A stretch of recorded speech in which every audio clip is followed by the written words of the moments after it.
Wow. Wow is all I can say, people. What's up, everybody? Showing up the King here to do my weekend review for Avatar Legend of Korra, Episode 3, titled Revelations. And boy, oh boy, was this some revelations. You know what? There's so much to talk about. Let me just get into it. Okay, first I'll give you a quick synopsis of the show. This episode starts off with Korra, Mako, and Bolin all training together at the pro bending place, and they come to find out, they did get money for the match that they did, but it was all taken away by their landlord. So they all decide that they need to, and they have to also come up with a crap load of money so they can still enter the tournament for the championships. If they don't have the money, then they can't enter. So Bolin decides that he's going to go out and use his fire ferret to make some extra cash, and Mako he gets an extra job, and of course Korra, she doesn't do anything because she's the Avatar. So now one funny thing is that Bolin is out at the market. He's trying to do his little tricks for money, and a guy drives up in the car, and he's one of the people that a group of the people that Korra beat up in episode 1 or 2, one of those, and his name was Shady Shin. I actually thought that was kind of funny because I'm like, if your name is Shady Shin, I probably don't want to go with you. But anyway, he throws a bunch of money at Bolin, and of course Bolin goes with him, and it's up to Mako and Korra to go and find him. So they go looking, and they run into the revolutionists, and come to find out they were kidnapped. They try to actually stop them the first time, and they were stopped by chi blockers. Now I don't know if you guys remember what chi blockers are, but back in the original Avatar series, she used to travel with Zuko's sister, and she was a girl that was from the circus, and she didn't know how to bend, but she was very agile, and she used her little Xena point stances and poked you, and you lost your bending. And these guys were highly trained. I gotta say, the villains they set up for this season, for this series, are definitely up to par. Like, I was a little nervous because I thought, if you can't bend, how do you beat a bender? But seeing what I saw today, wow, they can hold their own. So anyway, they these two chi blockers, they fight Korra and Mako, and Mako and Korra get their asses handed to them. I'm sorry I had to use it that way, but they definitely got their butts handed to them in a big way. The only thing that saved them was her polar bear dog. So they recover from that whooping, and then they do some investigation. And one other thing I want to talk about before I go on is, as they're waiting to try to get some leads on to find out where the Bolin was taken, we get a little bit of information as to who Mako and Bolin are.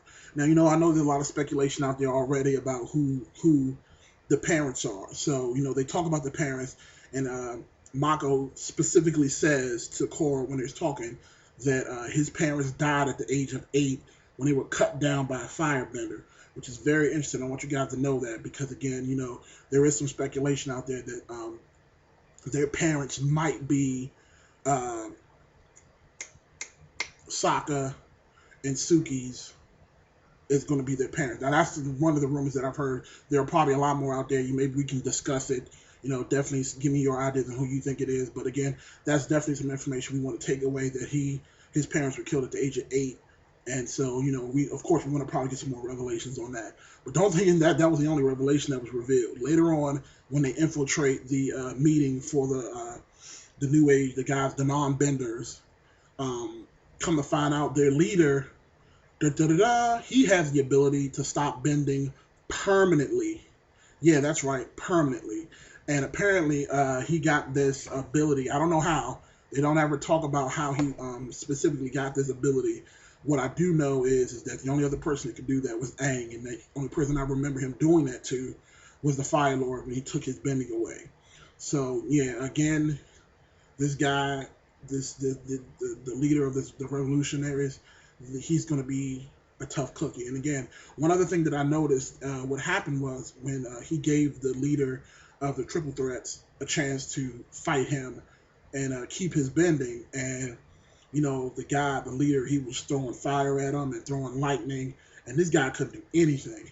And one thing I want to know is the leader of the revolutionists, he moved a lot like an airbender. I'm just going to put that out there. He moved a lot like an airbender, and I definitely want to put that out there.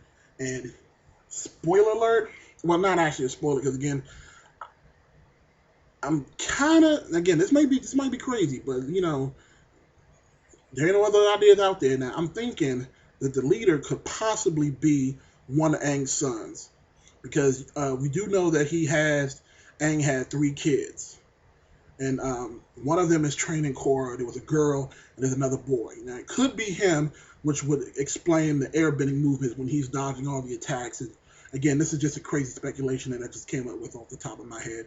But again, we'll see. Maybe it is, maybe it isn't.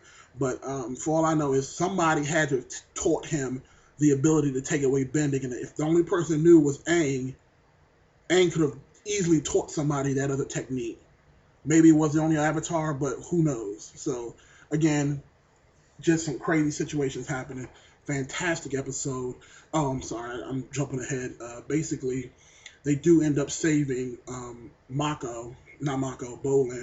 They end up saving Bolin and getting him out of there. And then there's another fight.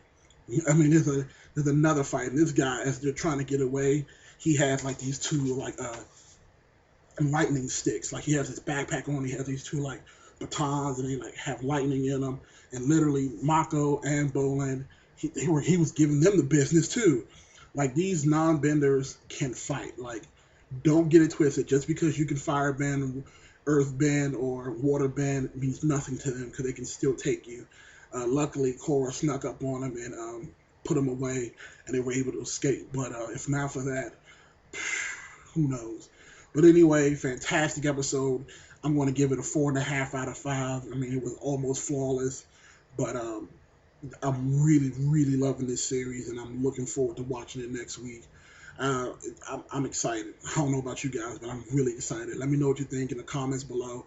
Who do you think the leader is? I don't know. You know, let's talk about it. So thumbs up if you like the video, comment, subscribe. I'm gonna be here. I'm gonna do these videos. Again, this is Showing Off the Keys. Peace out, man.